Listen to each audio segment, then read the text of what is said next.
This circuit is very close to the final burglar alarm circuit. Now the circuit shown in white is from the previous video. The circuits shown in yellow are new circuits.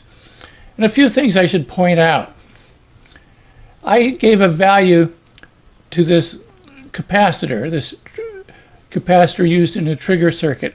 I gave it 220 picofarad, and that forms a time constant with this 1K resistor. So it gives me a time constant of about 220 nanoseconds, which should be more than enough to get this PNP turned on when this switch is closed by the intruder.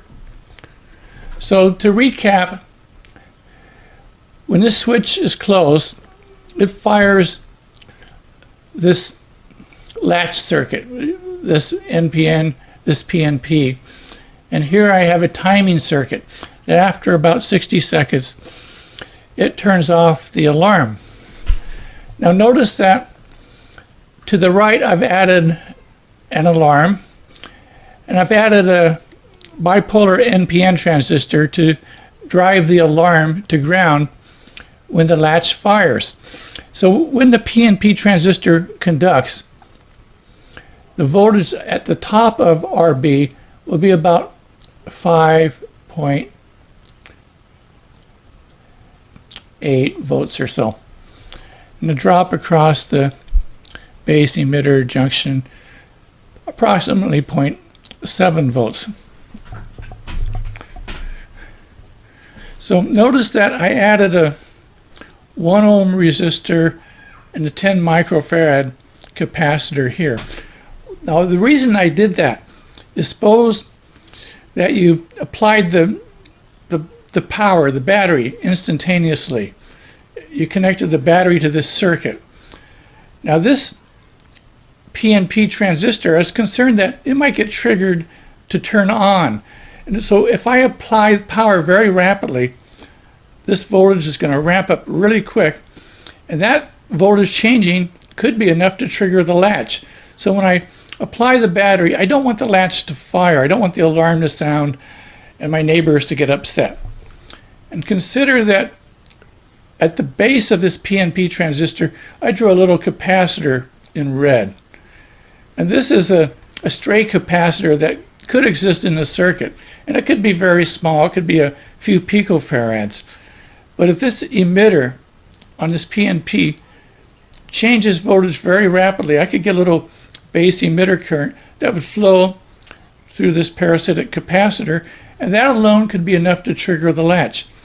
So I wanted to make sure the supply could not change instantly at this point. So I put in a little RC filter circuit, which will give me about 10 microsecond time constant. And this 1 ohm is very small, and it shouldn't affect the circuit too much. Now, I need to determine a value for the resistor RB to complete my circuit. And this siren is spec'd at 200 milliamps. And I found a NPN transistor that should be a heavy-duty transistor. It'd be enough to drive this siren. And it has a beta min of 50. And I may want to over-design this siren circuit a little bit. I'm going to design it for 300 milliamps instead of the 200 milliamps. And that's in case in the future I want to add a different siren. I have a little design margin. So since the beta min is 50, I can calculate the base current that I need to drive this NPN into saturation. And so if I divide 300 milliamps by 50, I get the base current, which is 6 milliamps. So now I can design RB. So when this latch fires, the voltage across RB is 5.8 minus 0.7. And the current that I want in RB is 6 milliamps. So this is Ohm's law for resistance, which is voltage divided by current, So if I solve that, I get about 850 ohms. So I may want to go actually a little lower than 850 ohms. I think I'm going to select a standard value, 680 ohms. And that'll give me even a little extra drive. And that'll be probably a little safe. So I think this circuit is pretty much designed, but normally I would do another round of circuit design, and I might tweak a few components and optimize the circuit a little better. One thing I might optimize, I might want to decrease this 47K a little bit, because I was getting kind of close to running out of enough current to satisfy beta in this NPN transistor. And so I might want to reduce this 47K a little bit.